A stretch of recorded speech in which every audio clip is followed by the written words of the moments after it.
Bismillahirrahmanirrahim.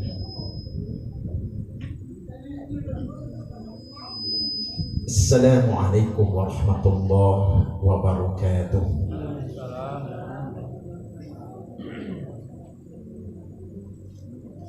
Alhamdulillah. Alhamdulillahilladzi khalaqal mauta wal hayata liyabluwakum ayyukum ahsanu amala wa huwal azizul ghafur. Asyhadu an la ilaha illallah wahdahu la syarika lah wa asyhadu anna Muhammadan abduhu wa rasuluh sallallahu alaihi wasallam la nabiyya ba'da rahmatan lil alamin.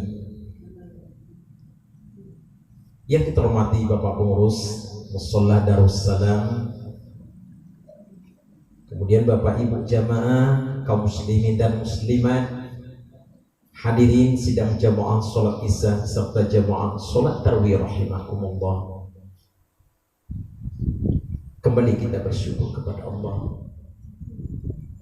Rasa syukur yang sangat dalam yang muncul dari lubuk hati kita yang paling dalam, karena sampai saat ini Allah masih melimpahkan rahmat, nikmat, karunia buat kita bersama, sehingga dengan rahmat, nikmat, karunia yang telah diberikan oleh Allah, alhamdulillah, hari demi hari Ramadan telah kita puasakan, malam demi malam Ramadan telah kita tegakkan dalam rangka siam dan qiyam.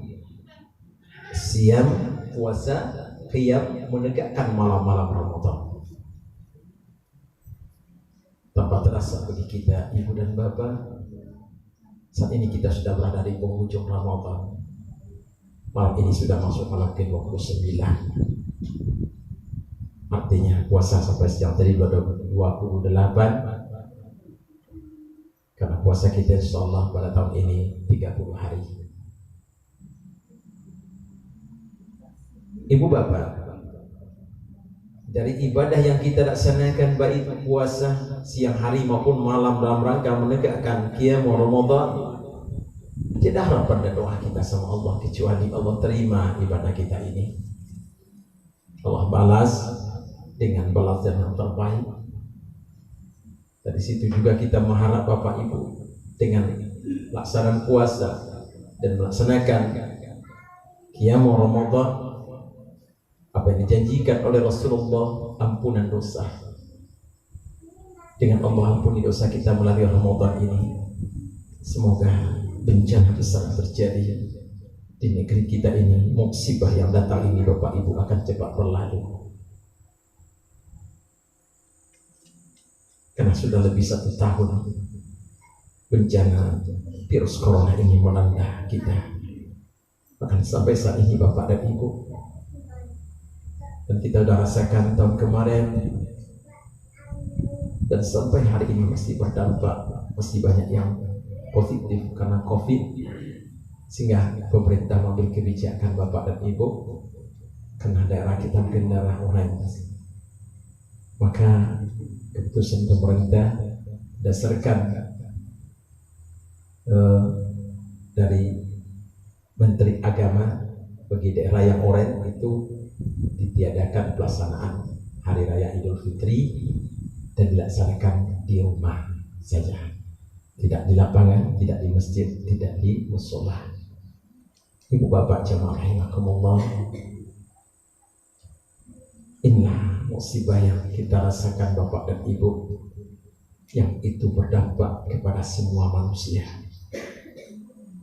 Maka kita berharap dan berdoa sama Allah agar wabah ini cepat berlalu, mengangkat virus corona ini di muka bumi ini, agar kita bisa senantiasa tenang, bahagia, tidak cemas, tidak khawatir, dan tidak terganggu aktivitas ibadah kita kepada Allah.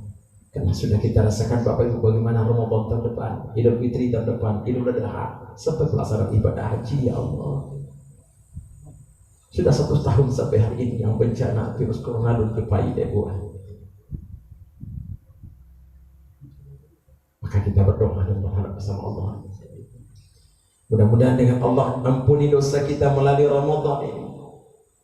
Karena Rasul sampaikan, man shoma Ramadhana imanan wa ihtisaban ghufira lahu ma taqaddama min dhanbi.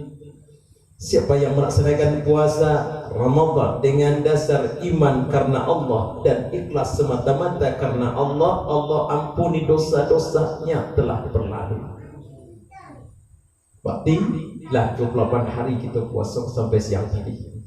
Berarti setiap hari dosa kita diampuni Allah. Kemudian malamnya, man qama ramadhana imanan wa ihtisaban ghufira lahu ma taqaddama min dhanbi. Siapa yang menegakkan malam-malam Ramadan, qiyamul Ramadan, qiyamul lail dengan dasar iman karena Allah dan ikhlas kepada Allah, Allah ampuni dosa-dosa yang telah berlalu. Memasuki malam yang ke-29 malam hari ini Bapak Ibu. Setiap malam dosa kita diampuni Allah. Dan apalagi di penghujung Ramadan ke Bapak Ibu 10 terakhir ini Rasul sediakan suatu malam namanya malam Lailatul Qadar. Malam yang lebih baik daripada 1000 bulan. Amalan ibadah kita di malam itu nilainya sama dengan beribadah 83 tahun lamanya kita ibadah. Kalau di malam itu kita sedang berzikir tahajud, nilai tahajud kita sama dengan 83 tahun lamanya. Kalau di saat itu kita baca Al-Quran, bacaan Quran kita nilainya 83 tahun lamanya kita baca Al-Quran. Begitu sayangnya Allah kepada kita umat Nabi Muhammad, walaupun umur awak tak sampai ke situ Bapak Ibu, tapi Allah sediakan suatu malam namanya malam Lailatul Qadar, malam kemuliaan yang ditunggu-tunggu, dan itu hanya di Ramadan Bapak Ibu. Karena kalimat malamnya itu khusus. Maka kalau kalimat malam khusus pakai tah ujungnya. Kalau malam biasa sebuah kasih tiap malam itu tidak pakai tah dong. Itu beda. Maka kalimatnya di surat Al-Qadar itu pakai tah Allah. Kalau di ayat yang lain ngomong aqimis sholata lidulukis syamsi ila ghasaqil lail. Tapi kalau tiba di Al-Qadar, inna anzalnahu fi lailatul qadar wa ma adraka ma lailatul qadar lailatul qadri khairum min alf shahr tanazzalul malaikatu waruhu fiha biizni rabbihim min kulli salamun hiya hatta matla'il fajr. Ini Bapak Ibu yang kita tunggu-tunggu dan ditunggu oleh umat. Bahkan untuk mendapatkan itu Bapak Ibu lihat iktikaf di masjid di 10 terakhir ini, memohon berdoa sama Allah agar malam kemudian itu dapat kita raih. Ibu bapak jamaah rahimakumullah, malam ke-29 malam kini ke Bapak Ibu tausiah kita judulnya disiapkan oleh Pak Haji. Bapak Ibu sekalian yang diberitahu kamu kewajiban mensyukuri nikmat Allah.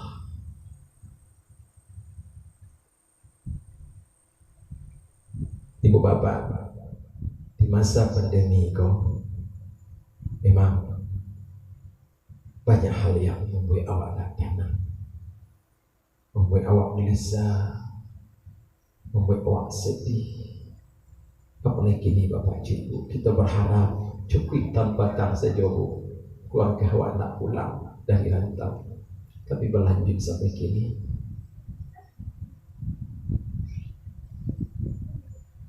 Maka justru itu mari cara menghadapi musibah ke Bapak Ibu agar awak tetap tenang. Bukan tenang dalam artian awak senang saja dengan musibah, ada itu dong. Awak bisa tenang menghadapinya. Karena itu awak inginkan. Kalau selama kita tidak tenang Bapak Ibu, kita akan pernah merasakan bahagia. Karena ketenangan itu yang Allah inginkan, dari ketenangan itu mendatangkan kebahagiaan dalam hidup awak. Jadi kalau anda tenang Bapak Ibu, kita akan pada bahagia. Sementara bawa ketenangan musibah terus datang. Silih berganti, belum selesai virus corona datang musibah lagi. Bahkan bulan Ramadan kok terjadi musibah Bapak. Kecelakaan kapal selam itu lewaskan lebih kurang 53 orang Bapak Ibu sekalian. Termasuk di awal 2021 coba jadi bencana terjadi. Mulai pesawat Sriwijaya jatuh, sampai Bapak Ibu terjadi gempa bumi, banjir, longsor, gunung meletus, dan termasuk kita kehilangan seorang ulama, Syekh Ali Jaber dipanggil Allah Bapak di awal 2021. Sementara dan virus corona belum berakhir, ini bencana banyak yang timpakan.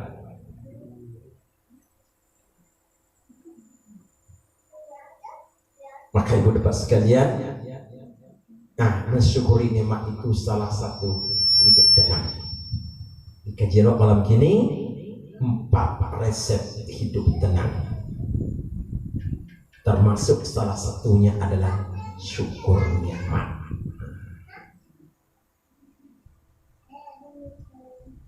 Bahwa supaya tenang dalam hidup Bapak Ibu menghadapi kondisi, menghadapi ujian. Dan jale Bapak Ibu mengaku banyak mana musibah terjadi. Jawabannya jale ad-dunya makanul musibah. Dunia tempatnya musibah. Makanya bahwa menghadapi musibah yang banyak di dunia, selama di dunia kamu musibah tetap datang. Maka supaya wak tenang menghadapi bermacam musibah itu, maka dunia juga disebut dengan ad-dunya makanul ibadah.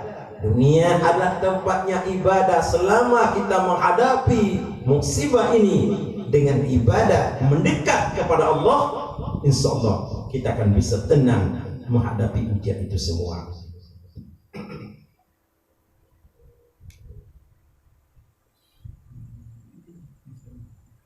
Ibu bapak, musibah itu ada 3 bentuknya. 1, musibah itu ujian. Untuk siapa ujian? Untuk orang beriman. Maka musibah virus berdampak ke seluruh manusia. Beriman manusianya, lalai manusianya, engkar manusia, tetap dampaknya dampak. Cuma untuk orang beriman musibah ini ujian yang Allah berikan. Tujuan Allah menguji orang beriman supaya orang beriman itu naik kelas, naik tingkat. Maka semakin hari dia semakin mendekat kepada Allah melalui musibah yang didatangkan Allah. 2, musibah itu adalah teguran atau peringatan dari Allah. Untuk siapa? Untuk orang lalai, untuk orang lengah, dingin di Allah. Tujuan Allah mengingatkan manusia dengan musibah supaya manusia itu kembali. Karena di balik musibah itu ada suatu hal kesadaran. Bahkan orang ketika dapat musibah baru sadar. Dan seorang bapak tidak pernah sadar sembahyang, tidak beribadat, tidak. Tiba-tiba musibah datang, meninggal anaknya. Para luang menangis. Baru saat itu sudah sadar. Mulai saat itu bersolat. Sejak kematian istri atau kematian anaknya, ternyata di balik musibah itu adalah Allah peringatkan agar manusia jangan lari, jangan lengah untuk diingatkan kembali kepada Allah. Nah, selama kau lalai dan lengah untuk ingat dan bertobat kepada Allah dari dosa yang dilakukannya, dan selama kau lupa kepada Allah untuk ingat sama Allah, maka datang musibah.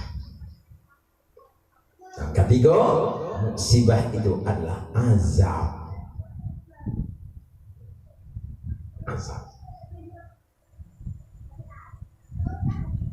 Maka ibu dan bapak, azab itu akan didatangkan Allah untuk siapa? Azab itu untuk orang kafir. Orang kafir, orang engkar kepada Allah akan Allah datangkan azab. Itu maka bapak ibu 4 penyebab munculnya azab itu. Ketika manusia melakukan sesuatu engkar sama Allah, datang azab. Yang mendatangkan azab 1, ketika manusia kufur dengan nikmat. Walain kafartum inna azabi lasyadid. Jika mereka kufur akan nikmatku, sesungguhnya azabku sangat pedih. Dikarenalah kufur nikmatku, maka tunggu azab Allah kawan. وَضَرَبَ اللَّهُ مَثَلًا قَرْيَةً كَانَتْ آمِنَةً مُطْمَئِنَّةً يَأْتِيهَا رِزْقُهَا رَغَدًا مِنْ كُلِّ مَكَانٍ فَكَفَرَتْ بِأَنْعُمِ اللَّهِ فَأَذَاقَهَا اللَّهُ لِبَاسَ الْجُوعِ وَالْخَوْفِ بِمَا كَانُوا يَصْنَعُونَ. Perumpamaan suatu negeri yang kaya raya, harta melimpah ruah, datang dari seluruh tempat kayu negari itu, bangsa itu, tapi penduduknya tinggal di situ kufur nikmat. Maka Allah datangkan dua azab di negeri itu, azab jua. Allah datangkan di situ kelaparan, wal khauf, ketakutan. Boleh jadi virus corona itu marah ke situ. Berapa banyak orang lapar, berapa banyak orang yang takut dengan virus ini. Apa itu Bapak? Kufur nikmat. Karena betul lama selama kau nikmat diberikan Allah, ada bukan syukuri. Maka orang yang kufur nikmat datang azab. Dua, penyebab azab itu datang ketika manusia sudah banyak yang melupakan ayat-ayat Allah. Jadi kalau manusia lalu pojo ayat Allah, tak percaya jo Al-Quran, tak iman kepada Al-Quranul Karim, datang azab.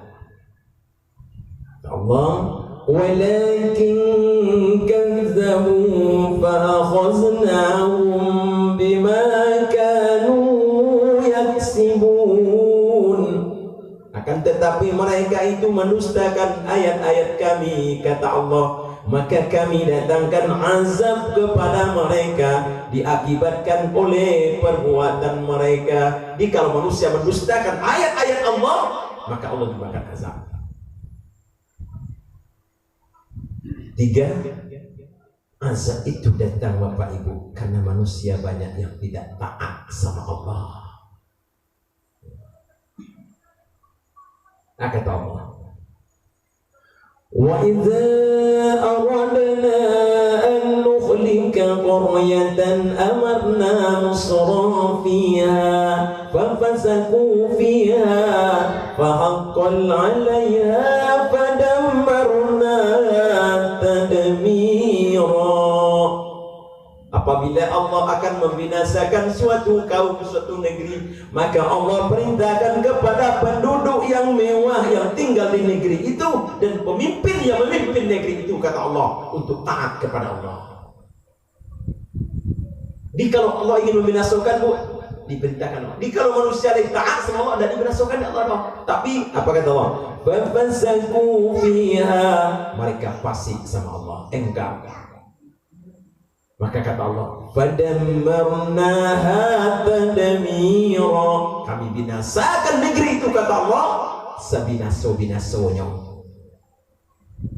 Jadi melalui virus corona kebukaan sudah dibinasakan di Allah. Itu azab. Yang gambir Bapak Ibu, azab itu datang karena manusia banyak yang berbuat dosa. Kata Allah, Zuharal fasadu fil barri wal bahri bima kasabat aydin nas liyuziqahum ba'dal ladzi 'amilu la'allahum yarji'un.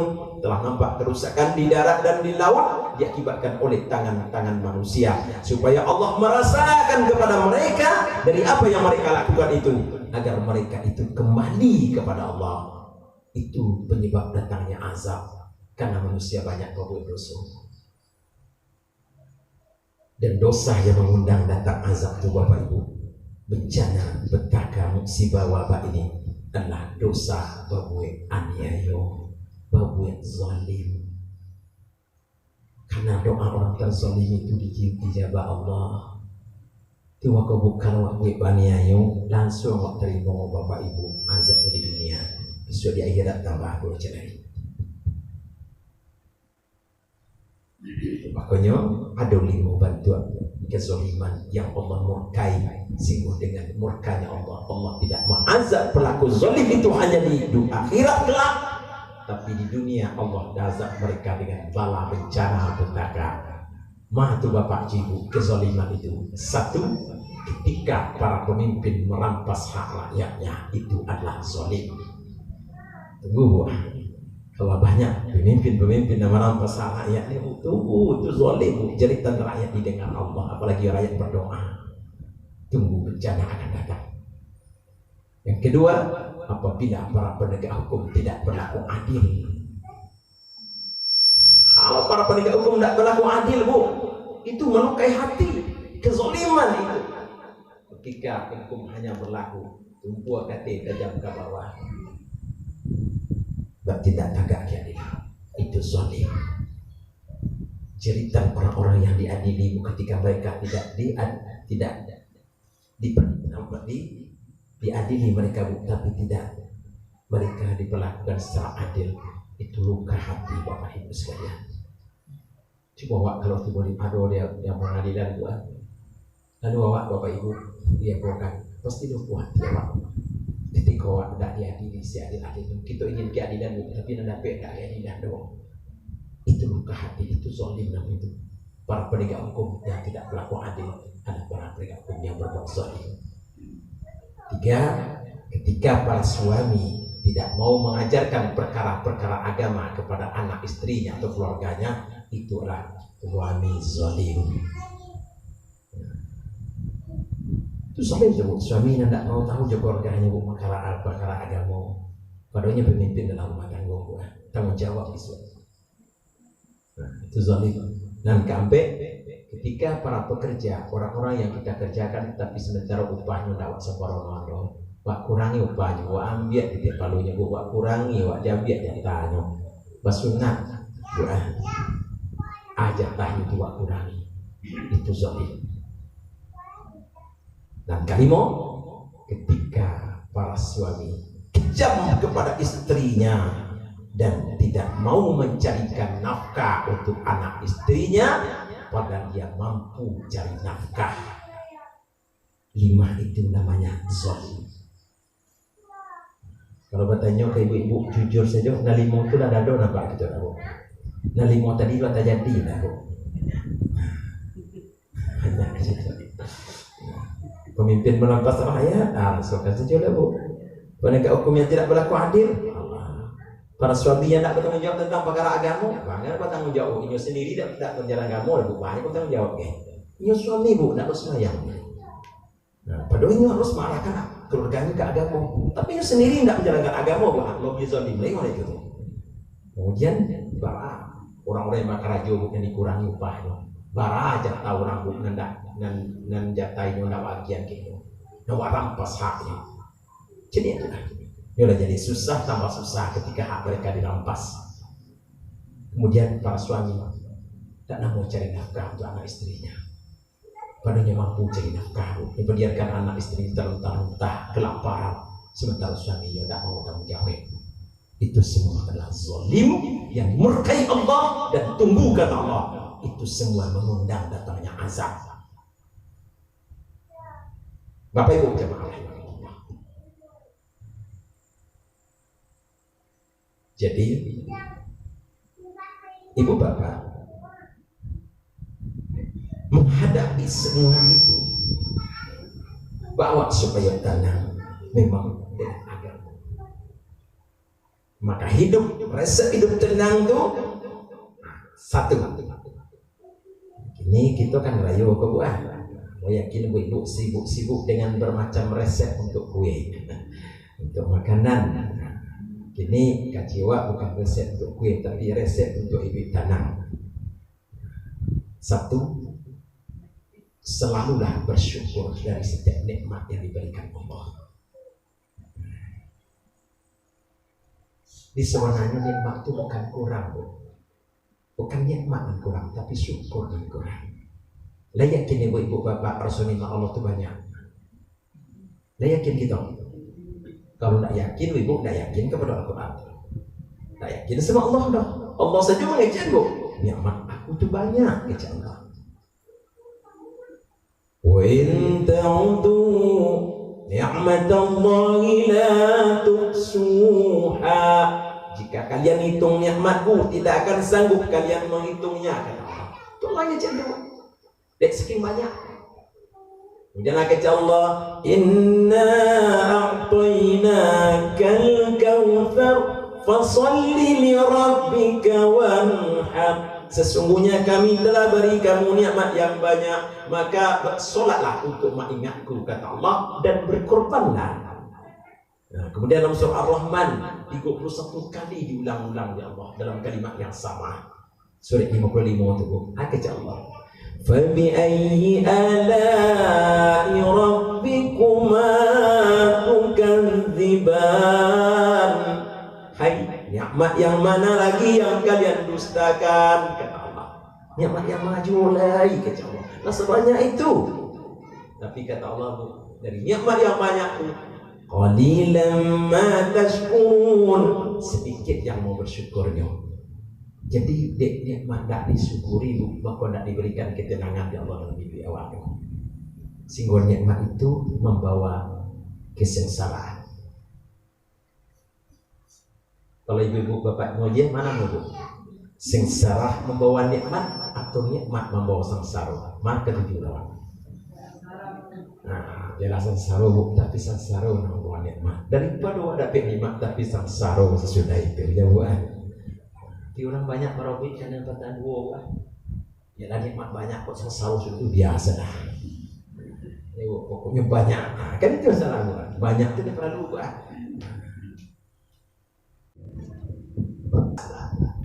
Siapa yang istidrak? Orang yang Allah murahkan rezekinya, nikmatnya banyak, dia gitu capek kayu, capek ekonominya nanya. Tapi dia tahu dengan nikmatnya nanya, dengan nikmatnya banyaknya makin hari makin jauh ke Allah.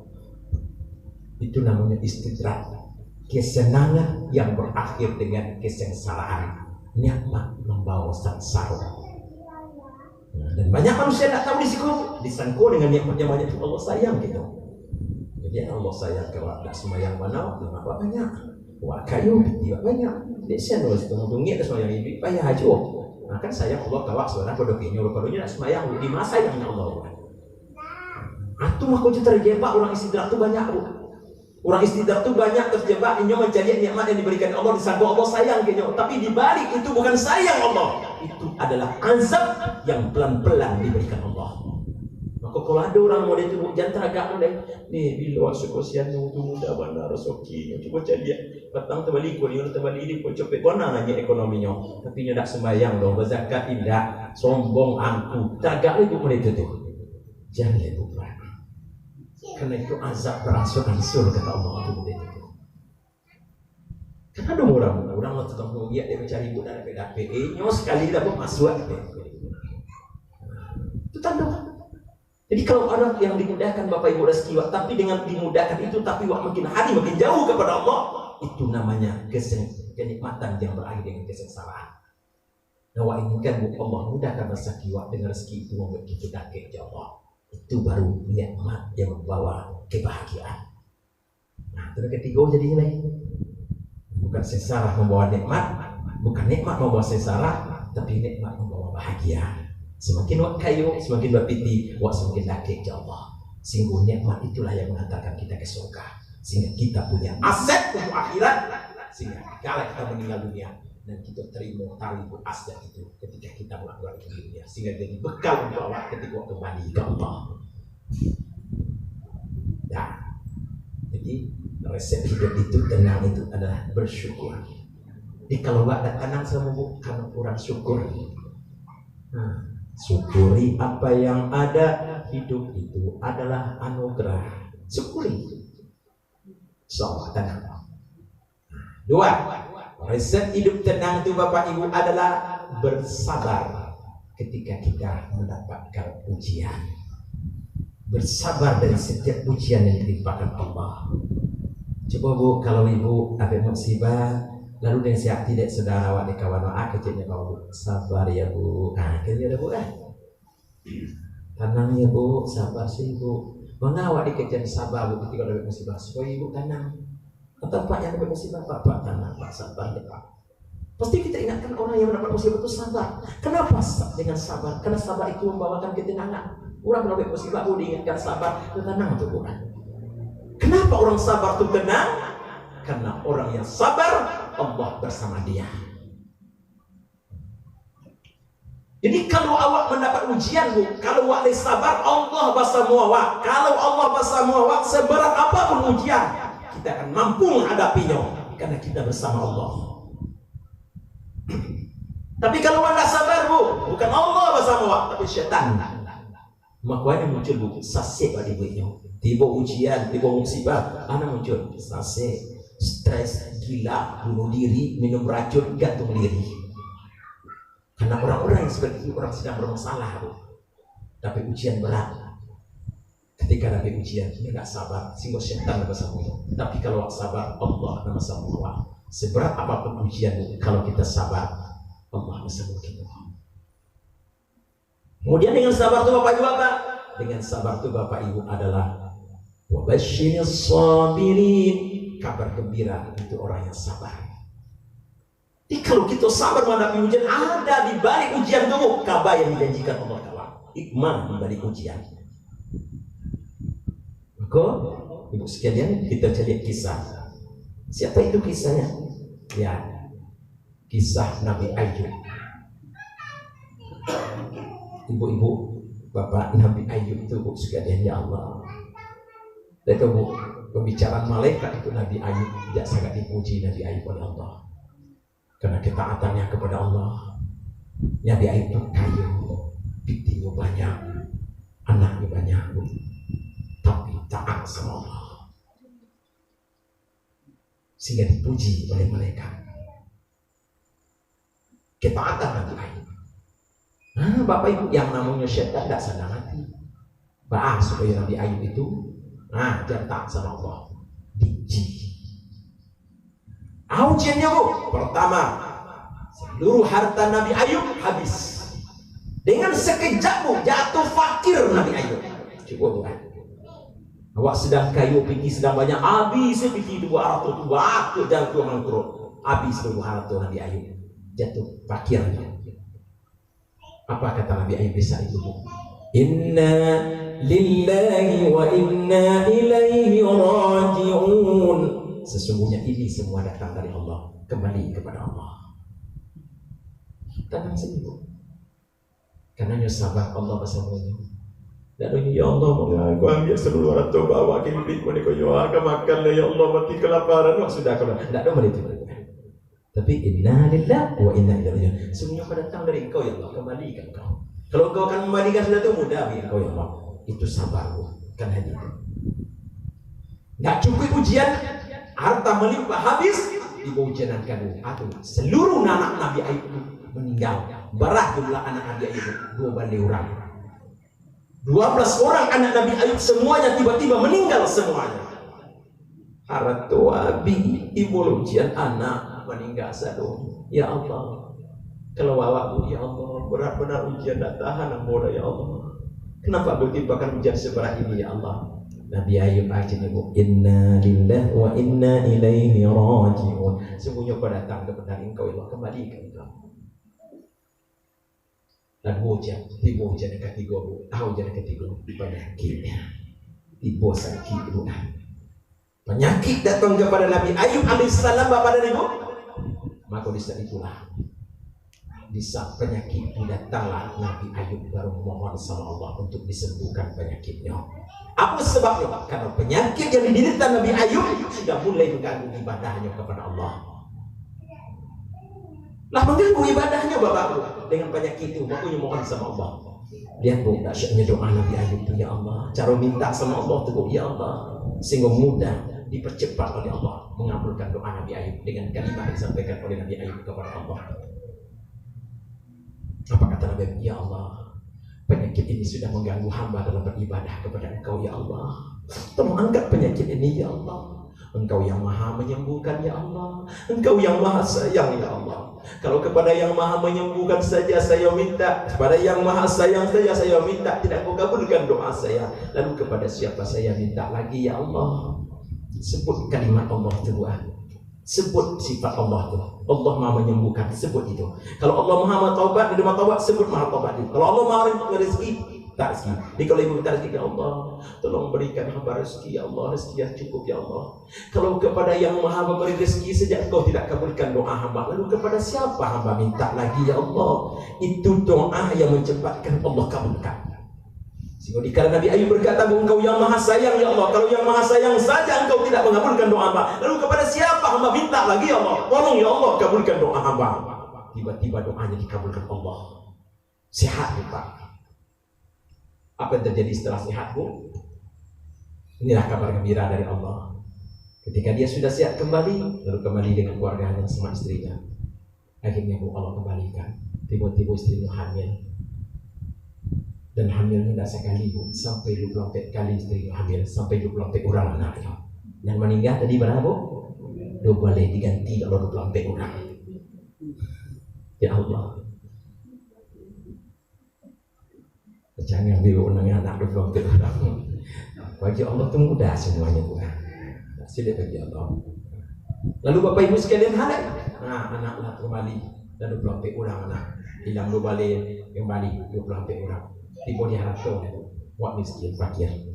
Nabi Ayub ketika kayu ikulah kelebihan Nabi Ayub. Syukur mana Allah membantu orang, ditolong orang susah dibantu orang buat buat. Sehingga orang-orang susah dibantu jadi kayu. Dibantu oleh Nabi Ayub sehingga orang-orang kekurangan hidup dibantu dengan bantu tu sehingga hidup orang yang susah tu ya di kayunya. Maka ketika Nabi Ayub susah dicari dalam konde, dulu Nabi Ayub nolong kita dulu. Nah, kini susah itu, mari buat tolong sama-sama. Tu makanya kalau kita kayu jangan ceki. Sebab ketika wak miskin bu orang masih ada wak. Miskin ini biasa dulunya ceki nak mau berarti biar senyum. Cek kalau wak bu, coba wak kalau nak kalau wak kayu pendermawan wak bu. Enggak payah sewa orang bantu cakap itu. Bahkan didoakan dong dia jago lah itu selalu jago lah Pak selalu. Ia suka menolong ya Allah, panjangkan umurnya, mudahkan rezekinya ya Allah. Doa orang setiap hari. Tapi kalau cekik nak bahagia, kalau sibuk masalah apa dia dalam dialah sesuai itu, dia cekik je. Nah, itu lah. Tapi Nabi Ayub ketika yang mampu tolong orang sehingga banyak orang ditolongnya, sehingga orang ditolong tu jadi berusaha dan banyak yang kayu. Lalu dibantu Nabi Ayub. Mari buat tolong sama-sama. Dengan izin Allah dibantu itu Allah mudahkan rezeki Nabi Ayub. Sehingga Nabi Ayub kembali kaya 2 kali lebih kaya ketika Nabi dulu. Ini janji Allah. Ini janji Allah Bapak Ibu. Wa basyirus sabirin adalah kabar gembira di balik kesabaran. Dah, kan tenang kalau sabar itu bukan. Kalau sabar waktu pasti tenang awak menghadapi ujian. Karena Allah bersama awak. Awak dan Bapak Ibu tidak tenang menghadapi ujian karena awak tak sabar itu aja sananya tu. Sebenarnya sikap tu kan. Cuma contoh ni Bu, ada kisah salafus soleh tu. Salafus soleh suami istri. Kalau tiba-tiba mungkin jadi beban tori dia Bu.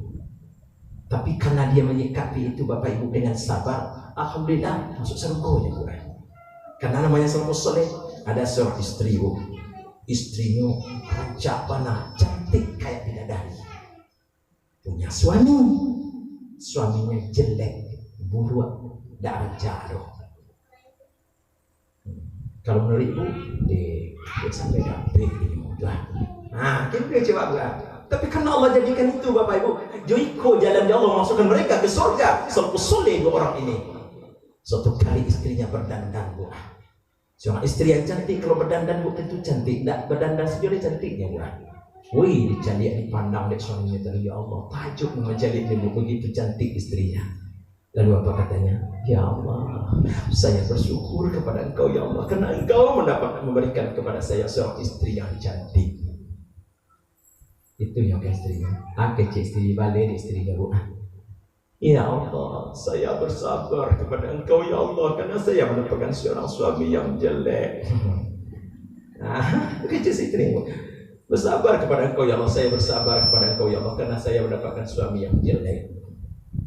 Akhirnya Bu, kedua-duanya tersenyum bahagia. Mari kita jalani ibadah bersama agar mereka dua-duanya masuk surga. Kalau timbul ibu-ibu narancak itu bu mungkin makan hati suami ibu atau jadi beban deh ibu ini deh agak koi malu ngomong ya kalau itu lah. Nah tapi kan hanya sikapi dengan sabar menjadi akhirnya ibadah masuk surga mereka berdua karena Allah tidak menjadi buruk jeleknya untuk masuk surga itu dah buat tapi melihat bagaimana ketaatannya kepada Allah. Pak kadang-kadang kan jadi ladang dosa dengan teman-teman rancak makan hati suami atau suami baru tapi mana bu kehilangan istri. Nah akhirnya kami khawatir macam cara baik istri itu lengket kalau jawab macam-macam cara tapi ketika tidak jauh dari nilai agama itu makanya sabar dan syukur itu kalau sejalan dilakukan insya Allah bahagia. Dan dua lagi tiga resep hidup sabar itu resep hidup tenang itu adalah beristighfar dari setiap dosa dan maksiat yang Allah kerjakan. Nah segitu bu karena boleh jadi kena dosa membuat awak tak tenang maka istighfar segera. Astaghfirullah Rabbal baraya Astaghfirullah minal khotoya. Tahu Bapak Ibu dampak istighfar itu ada apa? Satu, orang yang selalu beristighfar Allah tenangkan hatinya. Jadi kalau tidak tenang tiba istighfar. Dan kedua, orang beristighfar itu Bapak Ibu Allah ampuni dosanya. Setiap kalimat istighfar setiap itu ampunan. Yang ketiga, orang selalu beristighfar itu Bapak Ibu Allah mudahkan kabulkan doanya. Kalau doa awak dikabulkan banyak istighfar. Karena boleh jadi dosa awak kau itu buat mengambil doa itu dikabulkan Allah. Maka istighfar awak ya boleh dosa Allah dimudahkan doa. Yang kampek lebih dahsyat istighfar kepada Bapak Ibu adalah menjauhkan kita dari azab. Karena ini jaminan Allah. Ketika Rasulullah masih hidup, Rasulullah jaminan keselamatan untuk umatnya. Tapi ketika Rasulullah sudah meninggal dunia, jaminan untuk keselamatan umatnya istighfar. Karena istighfar itu akan menjauhkan kita dari azab Allah. Karena orang yang beristighfar akan diampuni dosa oleh Allah. Dengan diampuni dosa, insya Allah Allah jauhkan kita dari azab. Nah, tiga terakhir, yang keempat, resep hidup tenang itu adalah ikhlas. Dalam bau saum, bakarajo, coba ibadah.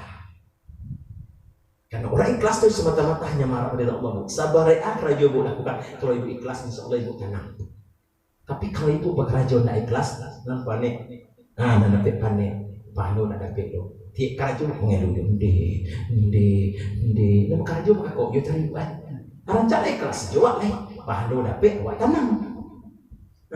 Termasuk bapak-bapak cari nafkah, jangan bapak ibu. Ndi, balik aja dia apa ini mah biasa sudah alam mengeluh sih dari bapak ibu. Kalau anda ikhlas melakukan sesuatu itu akan terbebani jiwa wak. Tapi coba ikhlas wak.